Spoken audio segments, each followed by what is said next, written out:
Good afternoon everyone. आवाज आ रही है मेरी सबको? Am I audible to you?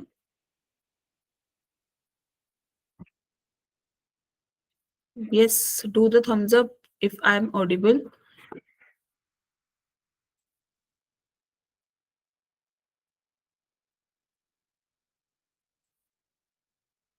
Okay, so lecture start करते हैं। आज का लेक्चर मैं लूंगी आपका, ठीक है? So today we are going to discuss, जैसे हमारा बाइनोमियल थ्योरम चल रहा था, राइट? उसमें आपने जनरल टर्म तक पढ़ लिया होगा। आज हम पढ़ेंगे, और कोफिशिएंट निकालना भी पढ़ लिया होगा, राइट? आज हम जो पढ़ने वाले हैं, हमारे टॉपिक का नाम रहेगा टर्म इंडिपेंडेंट ऑफ एक्स, कि वो एक्स से इंडिपेंडेंट हो जाए हमारी टर्म, ठीक है? तो वह वो टर्म हम कैसे निकालेंगे वो सीखेंगे आज के लेक्चर में।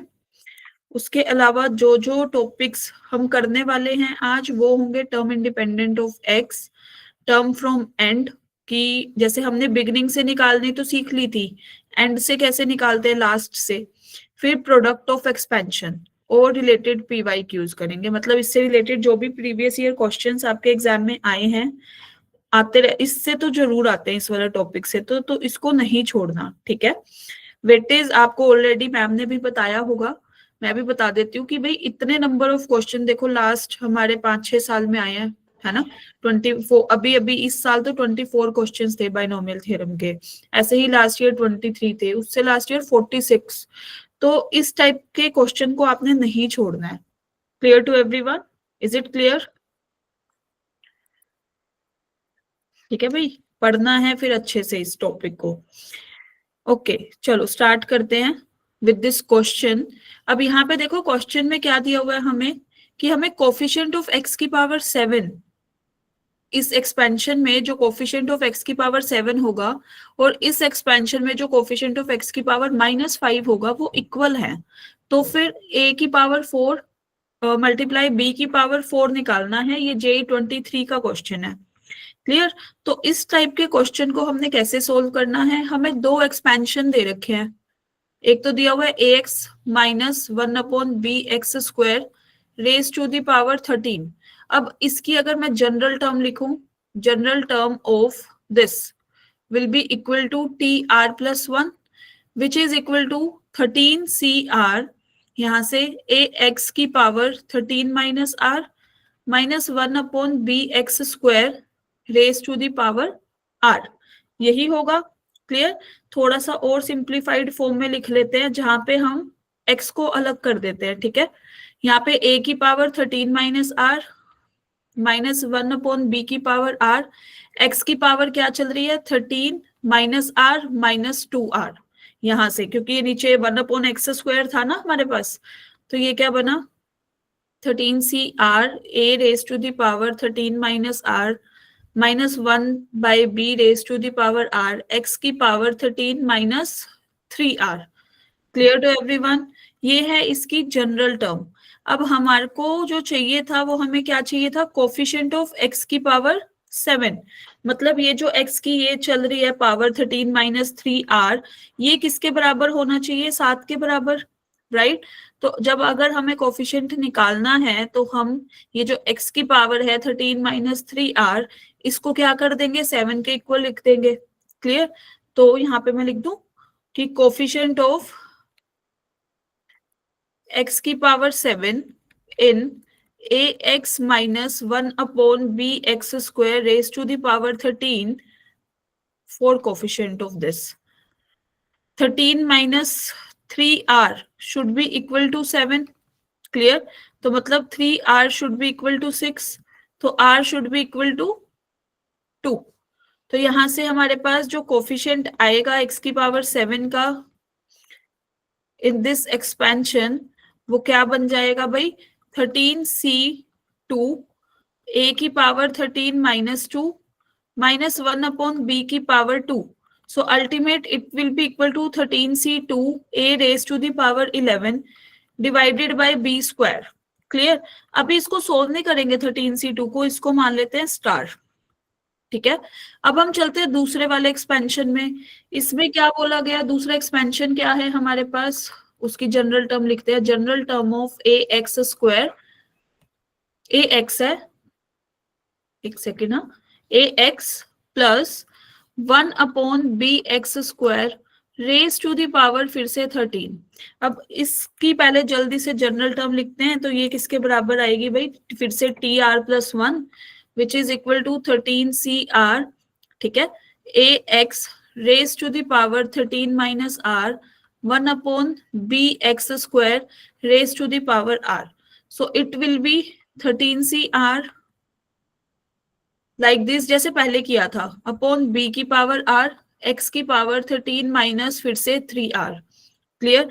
अब हमें क्या निकालना है, coefficient, for coefficient of x की पावर -5 दिया हुआ ना, x की power -5 in A x plus this, तो this will be equal to what, यहां से हमारे पास 13 माइनस 3r की वैल्यू अब क्या हो गई, -5, तो मतलब 3r will be equal to 18, so r will be equal to 6, right.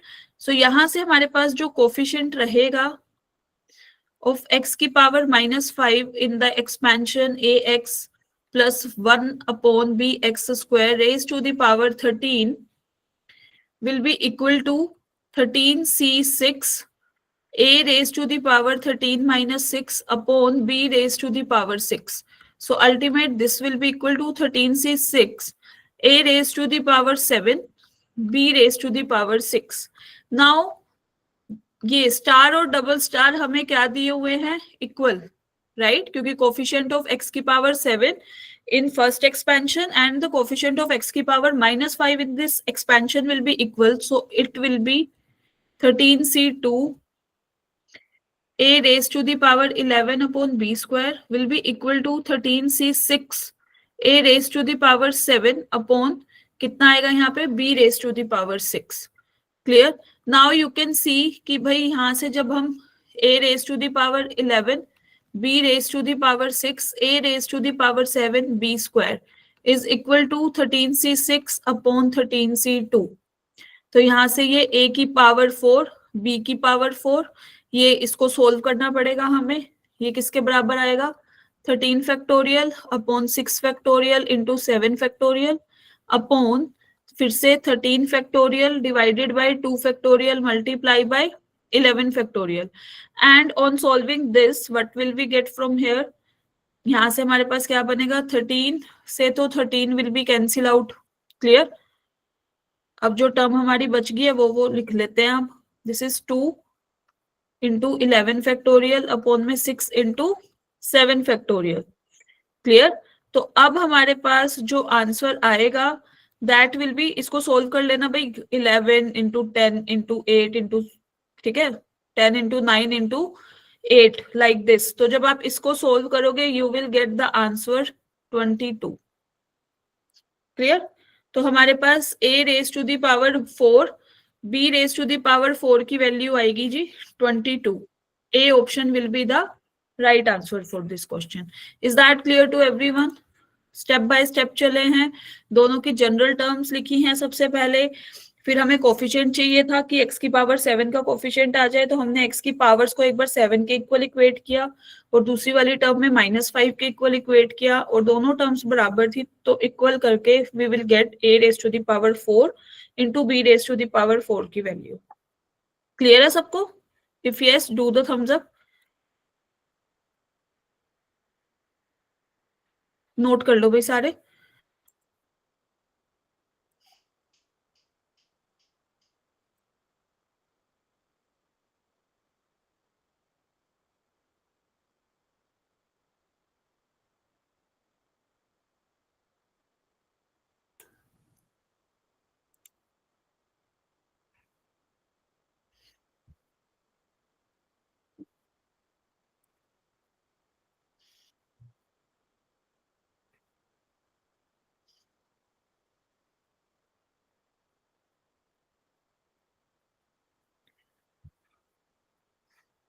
Is it noted? ये वाली स्लाइड नोट कर लिया सबने? Okay, moving to the next slide. ये नोटेड है?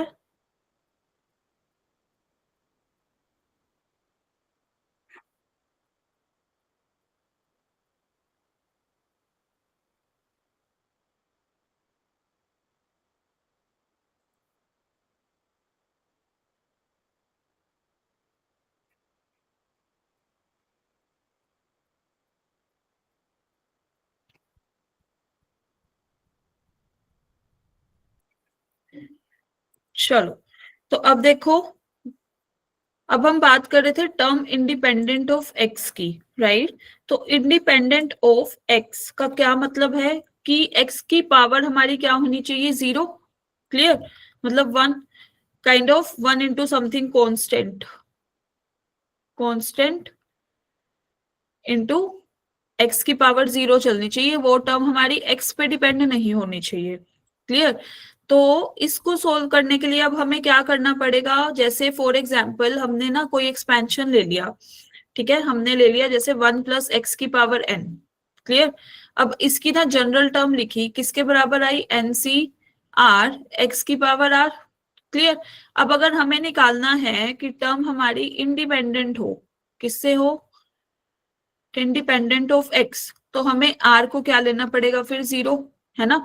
अब आप देख भी सकते हो, जब आप यहाँ पे एनसी 0 लोगे एक्स की पावर 0, तो this will become NC 0। Clear, clear to everyone.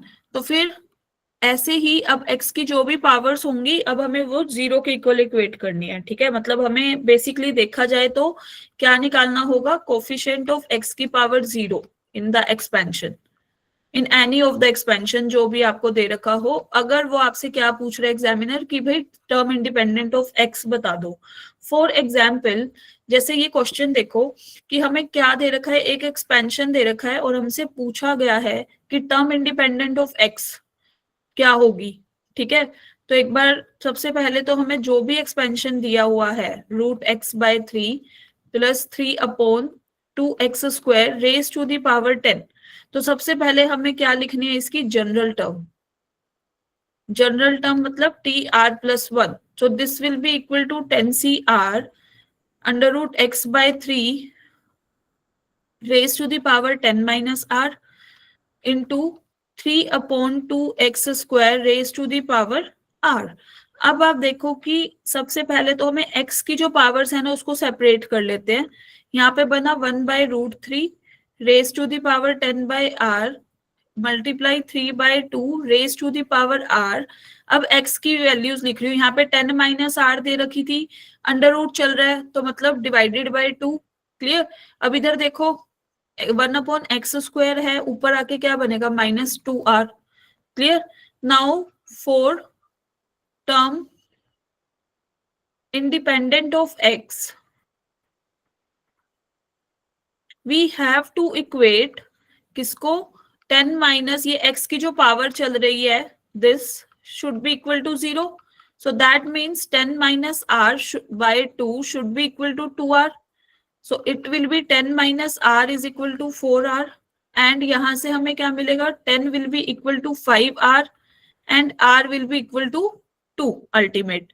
तो जो हमारी थर्ड टर्म होगी, मतलब R की वैल्यू 2 आई है, तो TR+1 का क्या मतलब है, थर्ड टर्म, तो T3 will be equal to 10C2। Clear.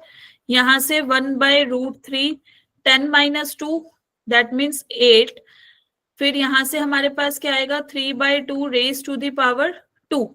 Now you can calculate, क्योंकि x की पावर तो अब 0 हो गई, 2 को पुट किया था, राइट। तो यहां से हमारे पास ये किसके बराबर आएगा वो आप कैलकुलेट करोगे। देखो यहाँ पे T3 will be equal to 10C2 1/√, raise to the power 8 and this is 3/2 raised to the power 2, so it will be equal to 10 factorial divided by 2 factorial multiply by 8 factorial, यहाँ से 3 की पावर 4 क्योंकि under root चल रहा है, this is 9/4।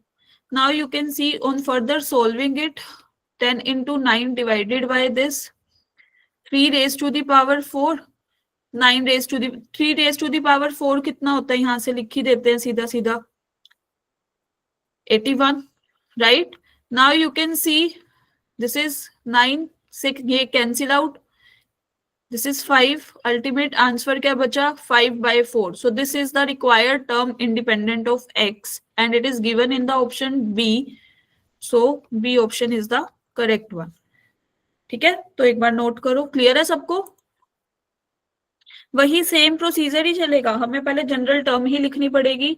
General term लिखेंगे, फिर हम क्या करेंगे, जो कोफिशिएंट होगा एक्स का, एक्स की जो भी पावर होगी, पहले तो उसको जीरो के इक्वल इक्वेट करेंगे, फिर जो कोफिशिएंट हमारा आ जाएगा, आर की वैल्यू निकल आएगी ना पहले ही, तो आर को हम पुट करेंगे, तो वहां से we will find out the coefficient. Clear?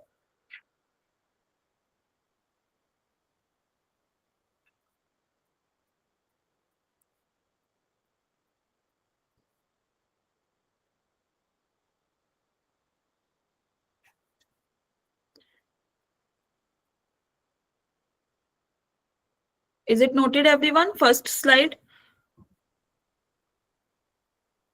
Take a minute and note it down, अगर नोट नहीं किया है तो, क्योंकि इससे देखना अभी क्वेश्चंस काफी आते हैं प्रीवियस ईयर में, ठीक है?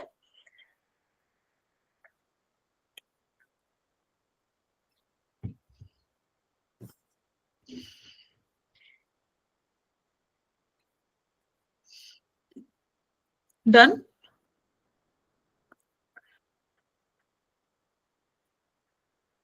Okay, moving to the next slide. यहाँ तो कैलकुलेशन है, आप कर भी सकते हो इजीली।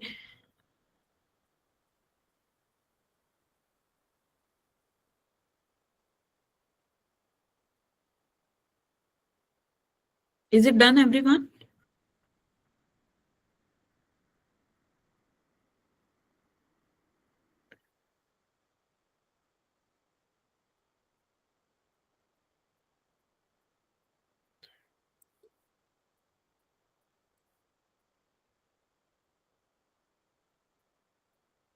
चलो, अब ये देखो, ये क्वेश्चन 2024 का क्वेश्चन दिया हुआ है हमें। क्वेश्चन में क्या दिया हुआ है भाई, if the term independent of x, हमें दे रखी है, अब टर्म 105 दे रखी है, हमें ए स्क्वायर की वैल्यू बतानी है, ठीक है? तो सबसे पहले हमारा सारा स्टेप सेम ही रहेगा सब में ही। इस टाइप के क्वेश्चन में देखो, अब क्या करना है हमें, सबसे पहले हम जनरल टर्म निकालेंगे। General term of under root a x square plus 1/2x³ raise to the power 10 is, कैसे निकालेंगे, TR+1 which is equal to 10CR। यहां से हमारे पास क्या आया, under root a x square raise to the power 10 - R multiplied 1/2x³ raise to the power R। अब हमें क्या करना है फर्दर, सबसे पहले जो हमारी कांस्टेंट वाली टर्म्स हैं, जैसे कि ये वाली 10 - R/2 raise to the power R। अब x की टर्म्स अलग कर लो, ये देखो 2 से ये मल्टीप्लाई होगा ना, तो 20 - 2R minus of 3R। Clear? अब फिर से four term independent of x, four term independent of x, 20 minus ये 3 + 2, that means this will be equal to 0 and r will be equal to 4, right? तो अब हमारे पास जो टर्म आएगी, दैट मीन्स T5 जो है हमारी टर्म, वो क्या है, इंडिपेंडेंट ऑफ x, वो दे रखी है 105 के बराबर। क्लियर? सो यहां से अब हमारे पास क्या आया, अगर T5 105 के बराबर है, तो that means 10C, this is 10C4। फिर हमारे पास क्या आएगा, under root a raise to the power 10 - 4 upon, यहां से हमारे पास क्या आएगा, 2 की पावर 4 विच इज इक्वल टू 105। तो अब इसको जब सोल्व करेंगे तो दिस विल बिकम 10C4, इसको भी वो कर लेते हैं ना, एक सेकेंड ना, तो this will become 10 factorial upon 4 factorial into 6 factorial. यहां से you will get 1 raise to the power 1/2 raise to the power 4 and a raise to the power, यहाँ 6i अंडर रूट चल रहा है, तो a³ इज इक्वल टू 105। जब आप इसको सोल्व करोगे, दिस इज 10,987 अपॉन 432, क्योंकि 6 फैक्टोरियल से 6 factorial cancel out, this will become कितना हो जाएगा, 1/16 multiply a³ is equal to 105। तो अल्टीमेट a की वैल्यू फर्दर इसको सोल्व करने पे क्या आ रही है भाई, जल्दी से निकाल लेना, ए का cube will be equal to 8 आ जाएगा and a will be equal to 2। हमें क्या चाहिए था, ए स्क्वायर की वैल्यू क्या आ जाएगी भाई, 4। तो यहां से जो हमारा आंसर आएगा फिर से ऑप्शन बी ही आ रहा है। एक बार रिपीट कर देती हूँ, जस्ट अ मिनट। हाँ देखो, यस रिपीट कर रही हूँ, लास्ट वाला क्वेश्चन भी वैसे ही कर लेना फिर, ठीक है। सबसे पहले हमें एक एक्सपेंशन दे रखा है और उसमें ये बोला गया है कि जो टर्म है इंडिपेंडेंट ऑफ एक्स वो किसके बराबर है, 105 के इक्वल है। क्लियर। तो 105 के बराबर है, तो सबसे पहले हमें जो ये एक्सपेंशन दे रखा था उसको उसकी जनरल टर्म लिख ली। जनरल टर्म क्या आई, ये वाली टी आर प्लस ये वाली, ये जनरल टर्म है भाई। क्लियर। तो T are plus 1 is equal to 10 CR, first term की power 10 minus R, second multiply second term की पावर आर। ठीक है। तो हमने क्या किया, जो रूट ए और ये 2 कांस्टेंट जो दिख रहा था उसको तो रख लिया एक साइड, एक्स की पावर्स को कर दिया एक साइड। क्लियर। तो अगर हमें टर्म इंडिपेंडेंट ऑफ एक्स चाहिए तो एक्स की पावर 0 होनी चाहिए, राइट। तो ये जो भी पावर आ रही है, ये 20 - 5 आर, ये 0 के बराबर होना चाहिए। तो यहाँ से आर की वैल्यू आ गई 4।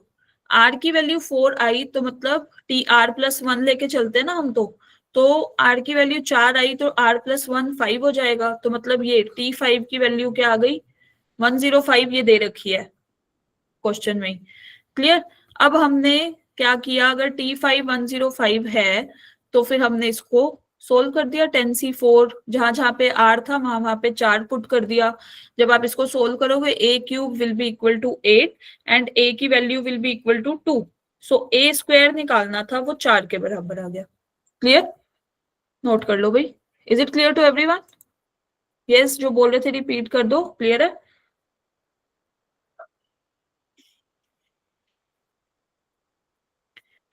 अभी जो पहले क्वेश्चन किया था उसमें तो हमें टर्म निकालनी थी कि इंडिपेंडेंट ऑफ एक्स कौन सा क्या उसका कोफिशिएंट बनेगा, राइट। अब हमें क्या निकालना था कि हमें टर्म तो दे रखी थी 105 के बराबर है, हमें ए की वैल्यू निकालनी थी। क्लियर। हमारा ये काम था इस क्वेश्चन में।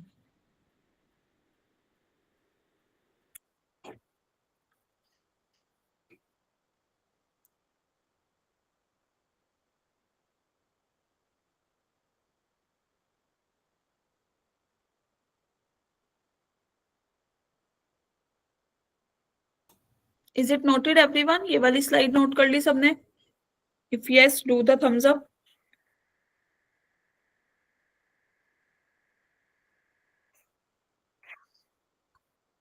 चलो भाई, ये भी नोट कर लो।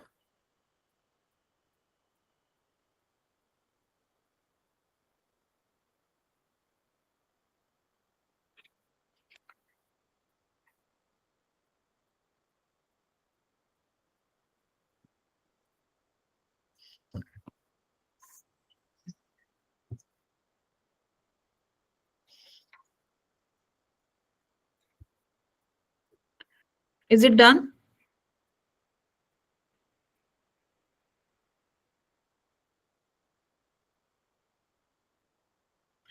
ओके। ये था टर्म इंडिपेंडेंट ऑफ एक्स का कॉन्सेप्ट। अब हम बात करते हैं term from and.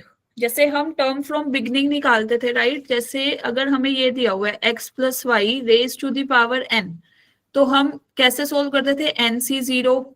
Clear. X की पावर एन, वाई की पावर 0, फिर एन सी 1, एक्स की पावर n - 1, वाई की पावर 1, फिर एन सी 2, एक्स की power n - 2, y square, up to so on n c n - 1, x की power 1, y की power n - 1। And यहां से हमारे पास क्या होता था, एक्स की पावर 0, वाई की पावर n। ये वाला जो कॉन्सेप्ट था ये तो था टर्म फ्रॉम बिगनिंग, ये वाला कॉन्सेप्ट। अब हम बात कर रहे हैं term from and. Term from and, तो इसको निकालने के लिए अब हमें क्या करना पड़ेगा, y प्लस एक्स उल्टा कर दो। क्लियर।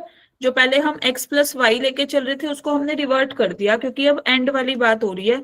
तो this will be equal to, अब देखना एन सी 0, यहां से y की पावर n, x की पावर 0, फिर एन सी 1 y की पावर n माइनस 1 x की पावर 0 1, फिर nc2 y की power n minus 2 x square up to so on nc n minus 1 y raise to the power 1 x की power n minus 1 and plus ncn y raise to the power 0 x raise to the power n। अब अगर वो आपको बोले examiner कि मुझे second term बताओ last से, तो ये वाली है सेकंड टर्म लास्ट से, ठीक है। Term from end second term, ये देखो। अब ये तो बताया था ना, n c r is equal to n C n minus r, ये दोनों बराबर होते हैं। अब आप, अब चलो यहां से ये देख भी लो।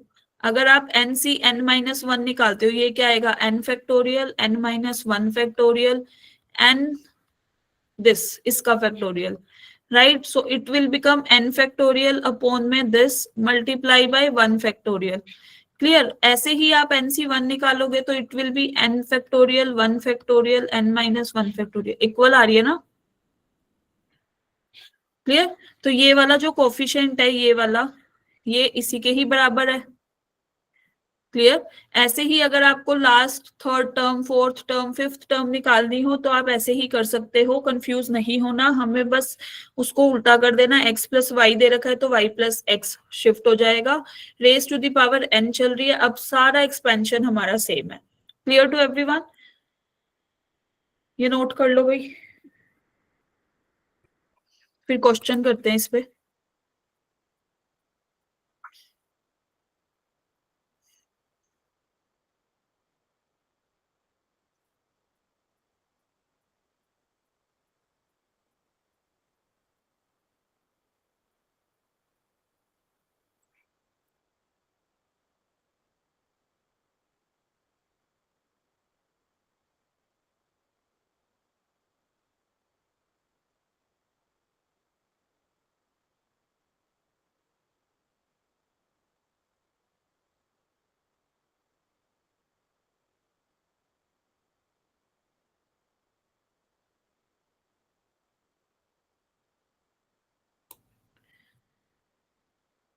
Is it noted everyone, note कर लिया सबने।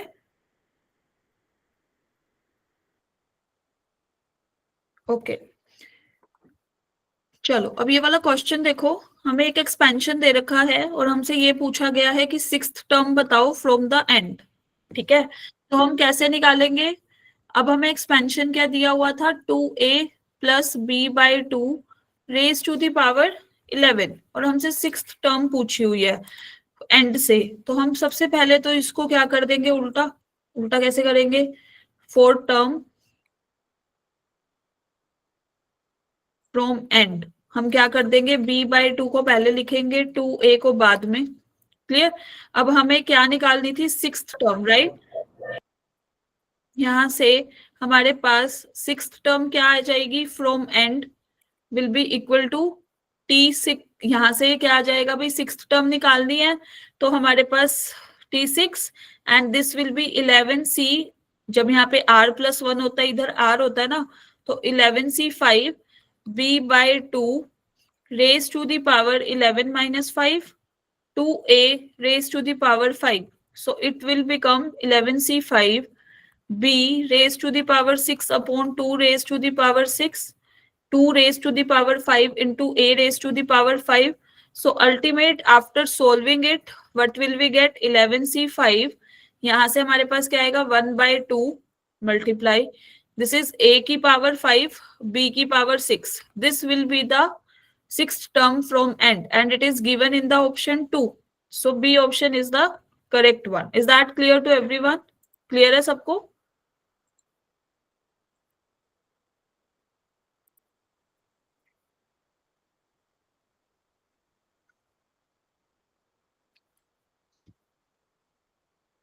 नोट कर लो भाई।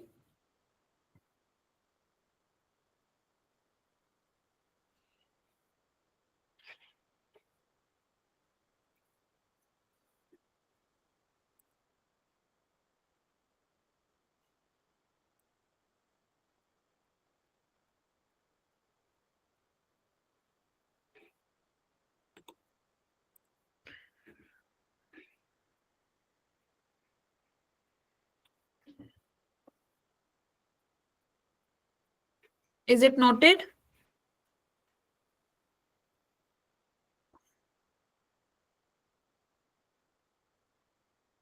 Okay.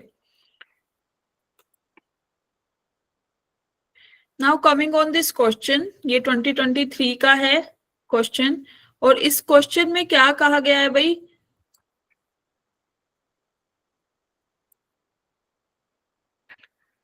यहाँ पे देखो इधर बोल रहे हैं कि 1011 मतलब 1011th term from end of binomial expansion this 4x upon 5 minus 5 upon 2x raised to the power 2022 is 1024 times of 1011th term from the beginning. तो सबसे पहले हमें क्या करना है, हमें एक्सपेंशन क्या दिया हुआ है 4x/5 minus 5/2x raise to the power this, ये दिया हुआ है ना। तो पहले टर्म फ्रॉम बिगनिंग निकालते हैं, ठीक है।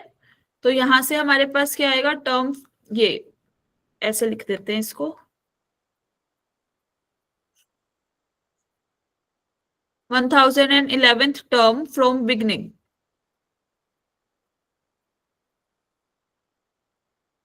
इज इक्वल टू, यहां से हमारे पास क्या आएगा, दिस 2022 C 1010, क्योंकि जब यहाँ पे r+1 होता है t r+1 is equal to NCR होता है ना, तो this will be 4x/5 raise to the power,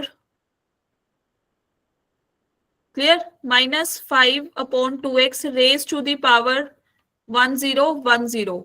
so it will be equal to कितना हो गया ये 2022 C 1010 4x/5 raised to the power 1012 minus 5/2x raised to the power 1010. Clear.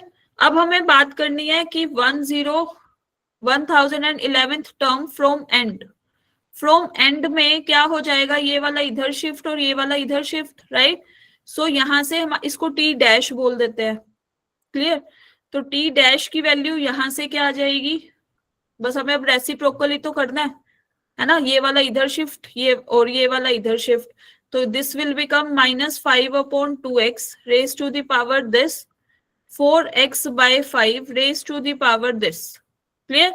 अब बोल रखा है कि जो एंड वाली टर्म है वो 1024 टाइम्स है टर्म फ्रॉम बिगिनिंग, क्लियर। तो मतलब जो ये वाली वैल्यू है टी डैश वाली, ये किसके बराबर है 1024 टाइम्स ऑफ 1011, क्लियर। तो अब हमारे पास, अभी रिपीट करती हूँ, देखो सबसे पहले हमने क्या किया है, पहले ही देख लो, हमें क्या दिया हुआ है क्वेश्चन में कि 1011th टर्म फ्रॉम एंड, इस बाइनोमियल एक्सपेंशन की जो एंड से टर्म होगी 1011th, वो 1024 टाइम्स है 1011th term from the beginning, clear. अब सबसे पहले हमने बिगिनिंग से निकाली, हमारे पास आई ये, एंड से निकालेंगे तो ये रेसिप्रोकल ही तो होंगे ना एक दूसरे के, इंटरचेंज, मतलब रेसिप्रोकल नहीं इंटरचेंज हो जाएंगे, तो ये वाली टर्म हमारी इधर शिफ्ट हो जाएगी, ये वाली टर्म इधर शिफ्ट हो जाएगी, पावर्स नहीं होंगी शिफ्ट, क्लियर, यही लिखा है हमने।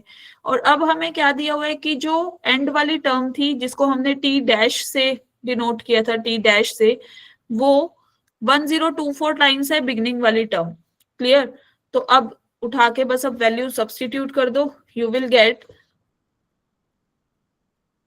this -5/2x raised to the power 1012 4x/5, this is 1010 is equal to, फिर से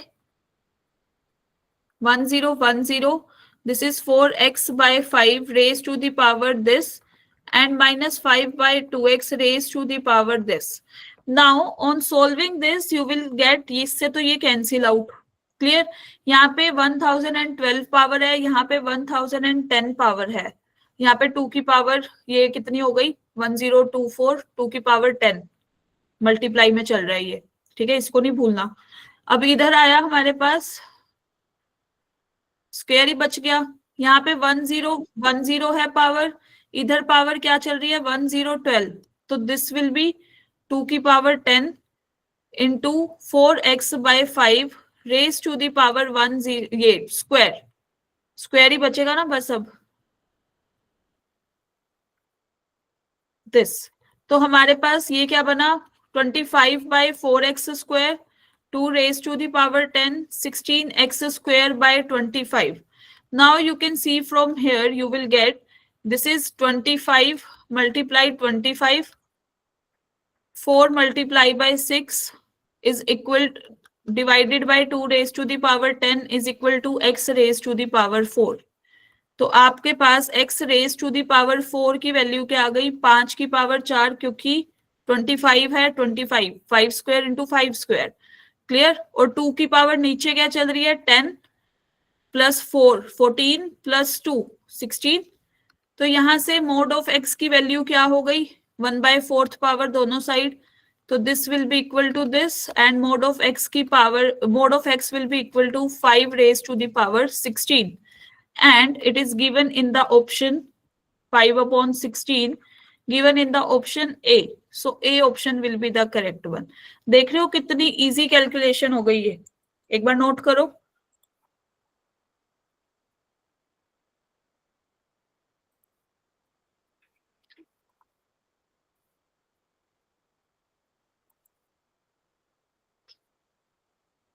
ये वाली स्लाइड नोट कर लिया सबने,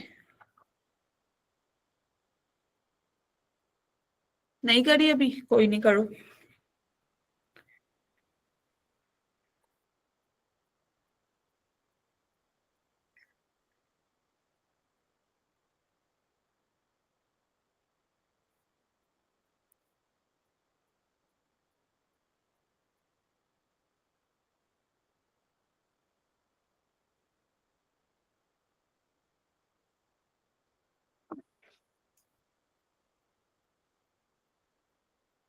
इज इट डन?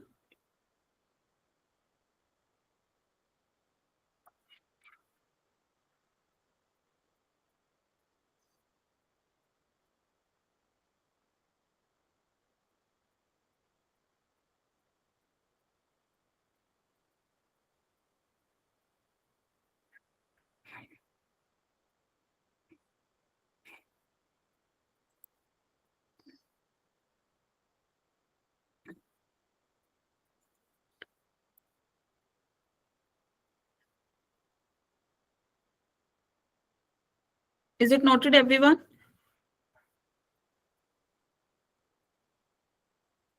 ओके,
चलो कर लिया भी नोट।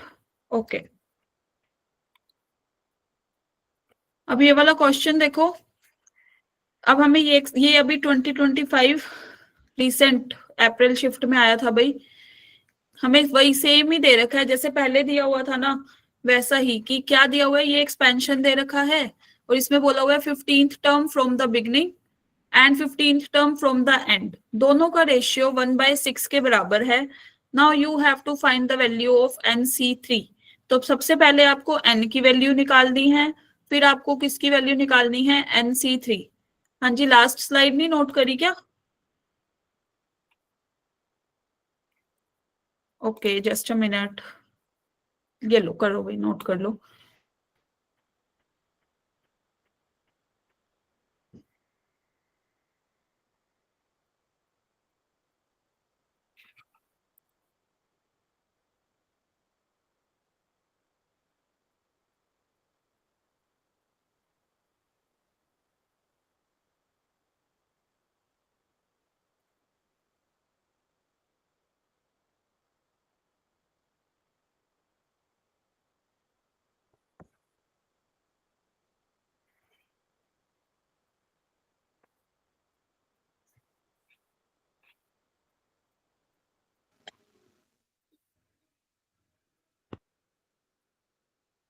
Is it noted? आप कर ली?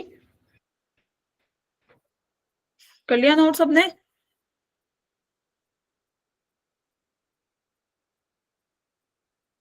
चलो भाई, अब ये वाला क्वेश्चन देखो, ये भी सेम है।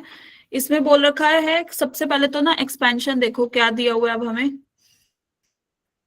2 की पावर 1/3, ये क्यूब रूट है, ठीक है, plus 1/3 raise to the power 1/3 raise to the power n। अब सबसे पहले T15 टर्म फ्रॉम बिगनिंग ले लेते हैं, ठीक है। Term 15th term from beginning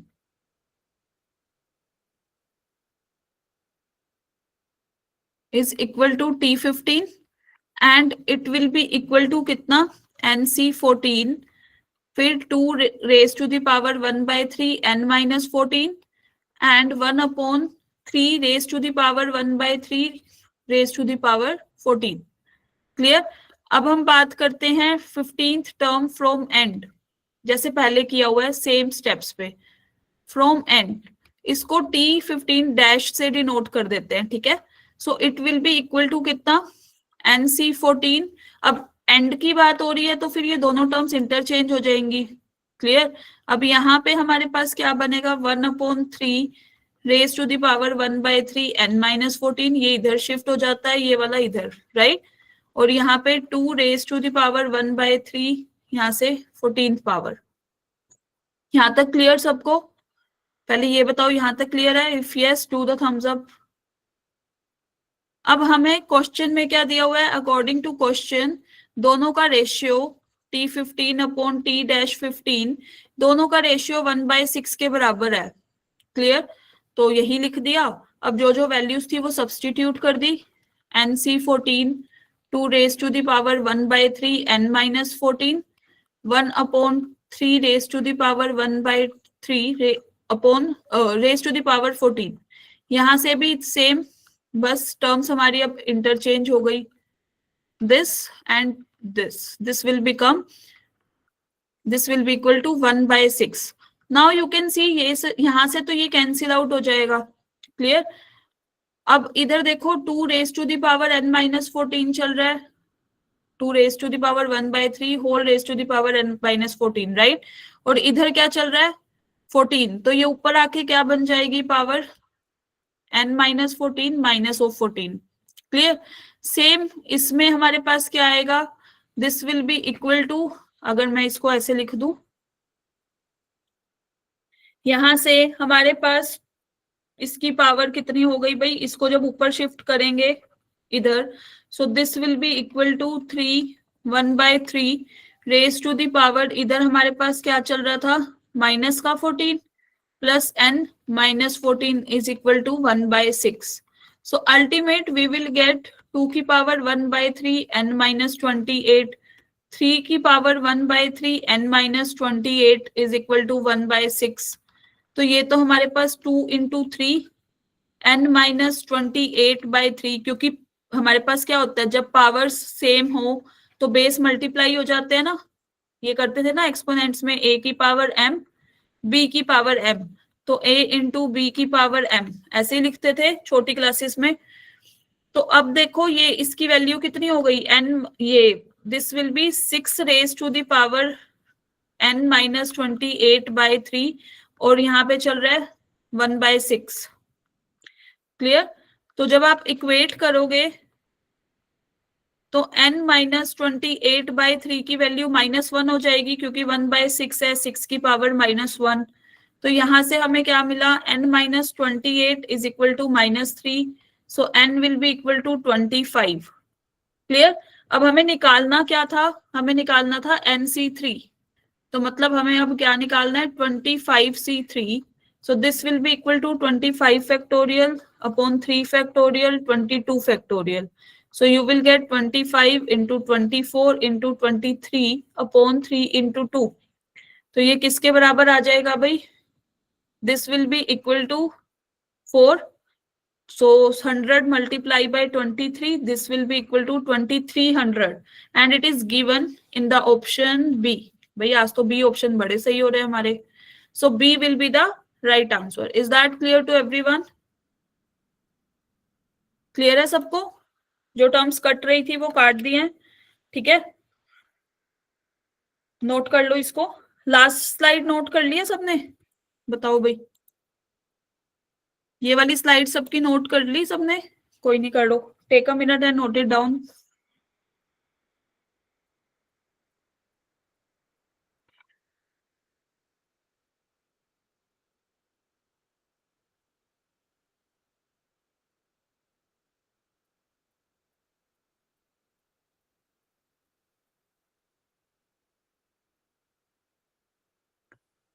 is it noted everyone?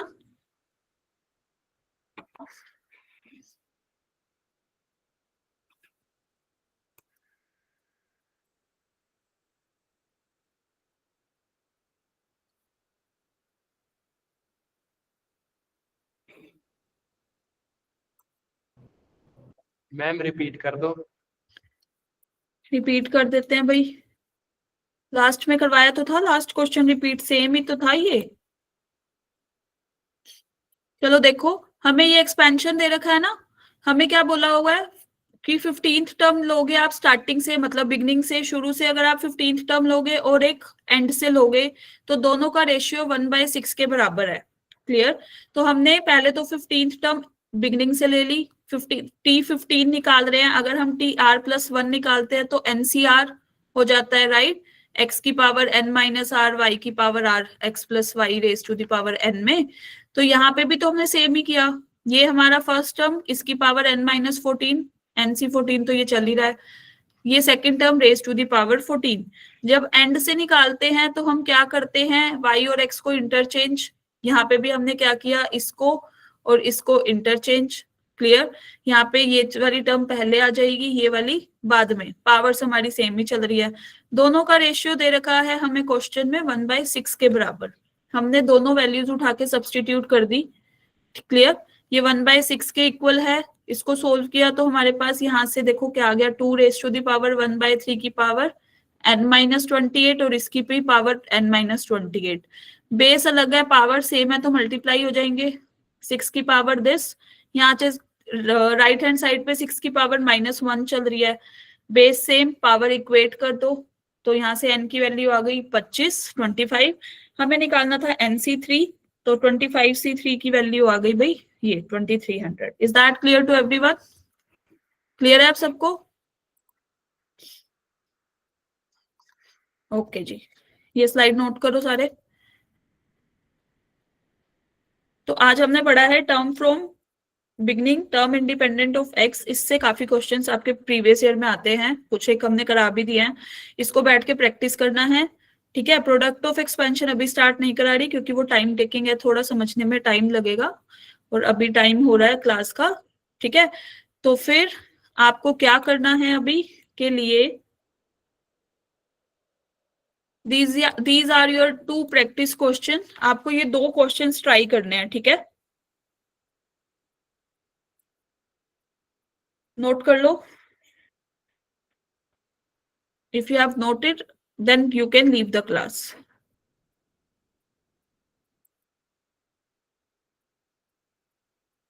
2 ही क्वेश्चन है, बैठ के ट्राई कर लेना ये वाले, ठीक है।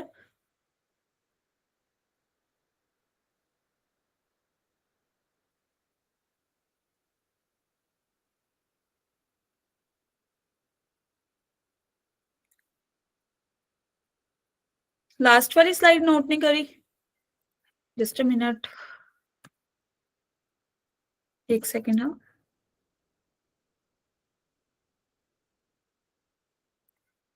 ये लो भाई, नोट कर लो।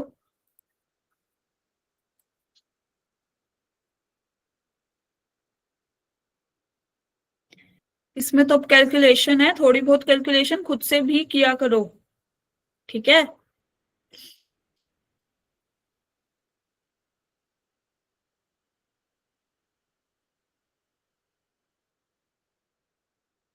नोटेड?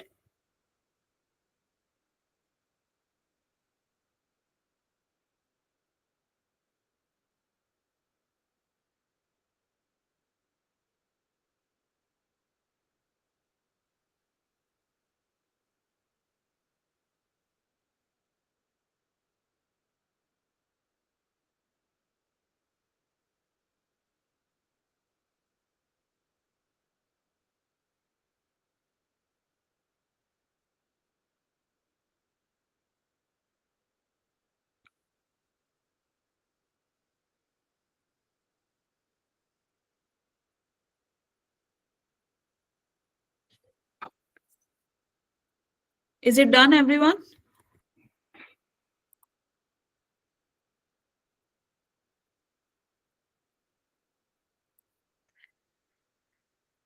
चलो, तो फिर अब आपका होमवर्क जो रहेगा वो ये रहेगा, ये 2 practice question you have to solve. हाँ जी, कर दिया भाई, ये वाली स्लाइड ओपन कर दी है, देख लो, नोट कर लो भाई।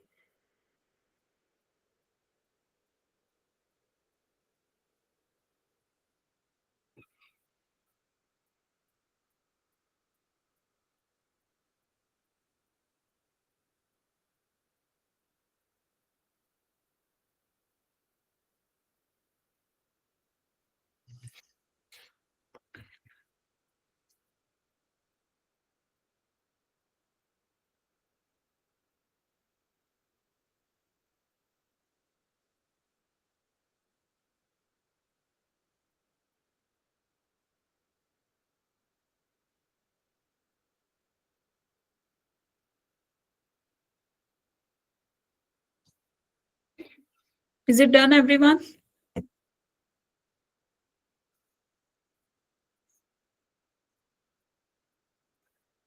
Okay, bye everyone, thank you.